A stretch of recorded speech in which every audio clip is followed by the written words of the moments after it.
A few days ago, a group of scientists, doctors, environmental organizers, and concerned citizens got together and they called for the urgent stop to the deployment of 5G. They said that it's been proven harmful to human bodies, that this is an experiment on humanity, and that this should be called a crime under international law.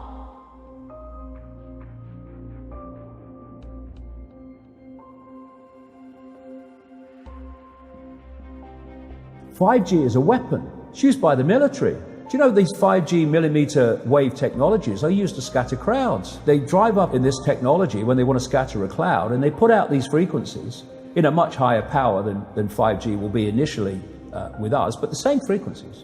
And people scatter because they get the feeling their skin is on fire. Because the human body, including the skin, is an antenna. It interacts with frequencies and it receives and transmits information. At the cutting edge of understanding of DNA, scientists know that DNA is a receiver-transmitter of information. I have to tell people 5G story. It's bigger than the Holocaust. It's bigger than anything you've ever heard. I'm Mark Steele. Anybody who hasn't heard me. I'm a weapons systems head-up display expert. I'm one of the leading experts in the world. I've actually brought cover in relation to this, and the reason I became an expert was because I invented 5G is a killer. Do not believe a single word I say. Not one. I want you to do your own research. You'll find it's absolutely terrifying.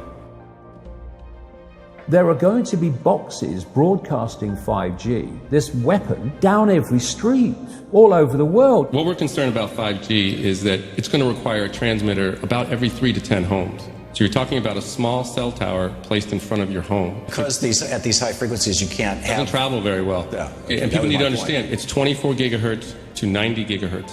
These are not 2 feet. These are 2 inches to half an inch. And this is very dense wireless radiation hitting our bodies.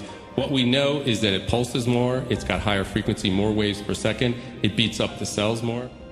Let's talk about today's technology, what we have going on today. Your phone is constantly sending electromagnetic fields in and out of each other. Whether or not you're receiving a notification right now, all of our digital tech sends this data back and forth, right, using these invisible microwave radiation signals. That's today's tech. We have every cell tower, every router constantly pulsing with radiation, whether or not you're using it. Science shows that this causes DNA damage, cancer, among other things. But don't take my word for it. And that's just with 4G. That's just with today's technology. Before we get to 5G, right now you got some of it, but not that much. Wireless radiation has biological effects, period. These effects are seen in all life forms: plants, animals, insects, microbes. In humans, we have clear evidence of cancer now. There is no question. We have evidence of DNA damage, cardiomyopathy, which is the precursor of congestive heart failure, neuropsychiatric effects. So 5G is not a conversation about whether or not these biological effects exist. They clearly do. 5G is a conversation about unsustainable healthcare expenditure.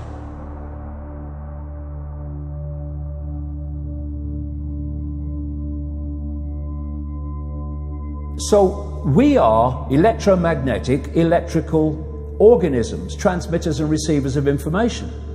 When our electromagnetic fields are in balance and harmony, we have health. We have psychological health and we have physical health. The reason that this technological society is causing so much psychological and, quote, physical disease is because these frequencies, technologically driven, and we live in this Wi-Fi world now and all the phone masts and all the rest of it, these technologically generated frequencies are scrambling the balance of the human electromagnetic electrical communication systems. And if you scramble them, you create a state of disharmony, dis-ease, which plays through to physical and mental, emotional, psychological dis-ease. And there's another point to this. The brain processes information electrically. It communicates with the cellular structure electrically, and it operates within a certain band of frequency. If you can broadcast frequencies carrying information, this technology has long been known, carrying information and perceptions within the frequency that the brain decodes information, the brain will decode those frequencies and will have those perceptions. You can influence people's perceptions externally by broadcasting these frequencies that we interact with, because we are antenna. Okay. Now, some decades ago, there was a guy who worked out the frequencies of different emotional states. This is long ago. I mean, it's very, very sophisticated now. So every thought, every emotional response is a frequency. It generates a frequency, and it is of itself a frequency. Hate is a frequency, and it's different to love. You know, when you are in a room and there's lots of aggression and conflict and hatred, you feel it. What do people say? Oh God, you can cut the atmosphere with a knife in there. That is because the frequencies of hate and conflict have been so generated, they have changed the electromagnetic field of the room. Okay, so 5G is going to be weaponized against us potentially. Yeah, but the point being that they worked out the frequencies of various emotions, including rage and what have you. And basically, they can play across a community these frequencies without anyone knowing, and it starts to have an effect, and it starts to build rage, it starts to build anger, and people might not realize why they're feeling it, but they start to feel it.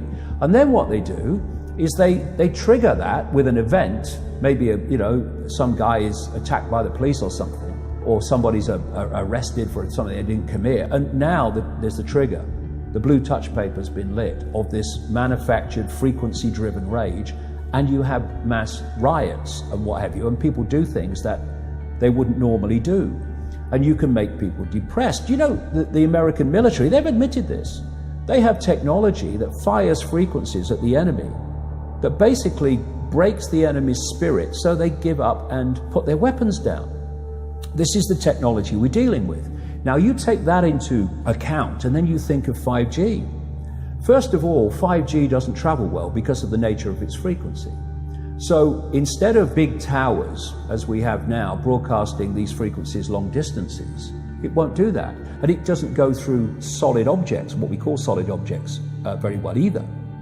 So to overcome that, there are going to be boxes broadcasting 5G, this weapon, down every street, all over the world. You're talking phenomenal numbers of these boxes, broadcasting like on the lamp standard outside your children's bedroom and stuff, broadcasting this stuff.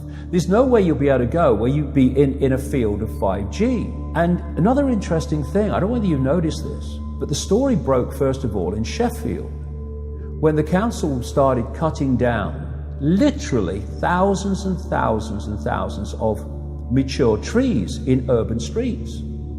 And there were big protests about it. You know, Sheffield claimed to be a green city, but all these mature trees were coming down, thousands of them. And my brother, he works as a call-out bus mechanic. So a bus will break down, they'll call him, we'll come down and fix it on the side of the road. So he's traveling all the time. And he's saying it's amazing how many mature trees are being cut down.